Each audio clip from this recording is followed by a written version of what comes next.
We're at the Getty Villa in Malibu with Francesca, Tronchin, and Beth Harris. This is Stephen Zucker, and we were going to look at a gorgeous little Roman statue. Well, sort of Roman. Yeah, sort of Roman. This is actually what I would call a Roman reproduction of a Greek work of sculpture. And that word reproduction is a particularly thorny one, and we can talk about that later. But just generally speaking, the Romans were absolutely crazy about Greek art, and they made... so am I. Right, yeah, as we all are. They made many, many reproductions of works of Greek sculpture as well as Greek painting, usually putting their own little finishing touches on it, so to speak. And in some cases, there were slight variations, so we can't really think of it as a photocopy or an absolutely perfect one-to-one reproduction. Obviously, it tells us a lot about the Greeks at a particular moment in time, but does it tell us a little bit about the Romans also? Oh, absolutely. There's a lot that you can tell about Roman taste by looking at the kinds of Greek works of art that they reproduced. And it seems that there are a number of criteria for copying and reproducing a work of,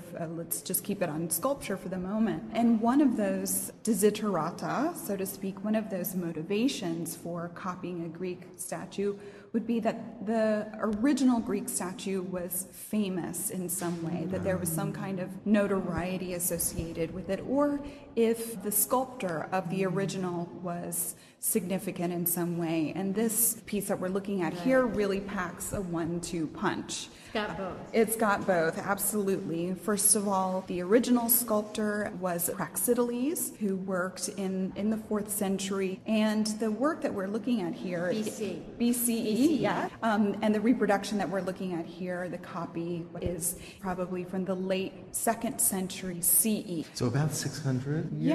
Yeah. That gives you a real sense of something must have been really special about this original if 400 years, 500 years, 600 years later, they're still making reproductions of it. Just in the same way, like if you go to the Louvre, you can buy your mouse pad and your coffee cup with the Mona Lisa, you know, something that is 500 years old. So the original have been life-size, Would have been life-size, absolutely. Maybe 3 feet? Yeah, this is about 3 feet tall, and I think judging from the size of it, judging also by the subject matter, which we should say is a depiction of Venus, the Roman version of the Greek goddess Aphrodite, the sexy goddess of love. So judging by subject matter, scale, material, and so forth, I think it's relatively safe to say that this would have been in a domestic context. That is to say, it was on display in a house. So this would not have been in a temple. It really would have been something that you would have had a more personal relationship with, a more intimate sculpture. Sure. Would it have been decorative? Would it have had a religious function? Well, given that it is a goddess? If it's a depiction, if it's a statuette that was in a house, I would say that it was really decorative in function, but it had also a certain function, almost like how we show our travel slideshows to our friends. You know, these are the beautiful works of art that we saw on our trip to Paris or a keepsake. I think that this was something that was decorative but also functional in the way that it showed off the Roman homeowner's erudition, his knowledge of Greek sculpture as a way of a kind of a pretentious a way of collecting and showing art. Art still functions that way. Oh, absolutely. And I think among art historians looking at what books they keep in their living room on view, I think that's another kind of similar sort of pretension. That's exactly right. So this sculpture has changed over time. We're looking at this very pristine white marble, and marble is this beautiful soft material that's translucent, it glows, almost skin-like. But is that the way that the sculpture would have been represented originally? No, and as you can see, if you look very closely, for example, in the folds of the drapery around her eyes and also in her hair, there's a headband there. There are several traces of paint, and this is something that's very important to remember about ancient sculpture from the classical world. That all of that sculpture that today we really appreciate, that beautiful white crispness, all of that would have been painted in antiquity. Not so sure about the flesh part of this nude Aphrodite, but certainly, as I mentioned, the drapery and the hair. And it was painted with something called encaustic, which was pigment that was melted into beeswax. And so it had kind of a glistening quality to it as well. There are a couple of other things that are missing when we look at this statuette that would have been there in the original. Not only are we missing that original paint, but we're also missing her eyes, which probably would have been inlaid in some material, perhaps glass, stone, bone. There are lots of different options for inlaying the eyes. And would there have been some jewelry, perhaps? Absolutely. That was the third thing I was going to mention.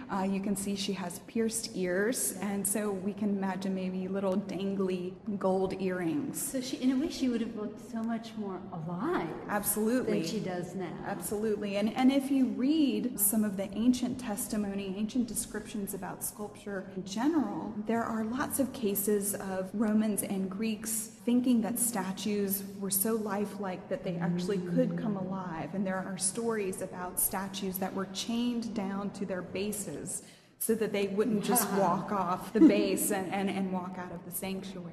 So why is Venus always coming out of the bath and feigning a kind of, because it looks to me always like she's feigning a kind of modesty. Sure. I think we probably have to tell the story of why this statue was so important in antiquity to get to that story, but certainly this pose that she's in with one arm, one hand picking up some drapery that she had draped over a water jar down by her left foot, with the right hand over the lower part of her body, ostensibly shielding her genitals, but in reality drawing our gaze right to it. So it is absolutely a kind of false modesty, but you know, she is Aphrodite. She's meant to be sexy. She doesn't mind that we're looking there. A goddess like Artemis, on the other hand, would be horrified. I can't even think of a nude Artemis in antiquity. And if I remember correctly, she punished several people for looking at her. Oh yes, absolutely. But not Venus. Not Venus. But to tell a little bit about the story of the original 4th century statue of Aphrodite by Praxiteles. Praxiteles in the 4th century was commissioned by the citizens of the island of Kos, which is off the coast of western Turkey. They said, we need a statue of Aphrodite for our temple. And so Praxiteles said, no problem. And in fact, he made 2 statues of Aphrodite. One showed her fully clothed, and then really this one was the other option. You know, nowadays, especially looking at ancient art or even Renaissance art, we've really become accustomed to nudity in art. But in the 4th century B.C.E., this was something really brand new. To see a nude female goddess rendered life-size was something incredibly shocking. And so the residents of the city of Kos, when they were presented by Praxiteles with these 2 options, naked Aphrodite or clothed Aphrodite, their sense of propriety took hold of them, and they said, well, we want the one with her clothes on. The nude Aphrodite was just something too radical.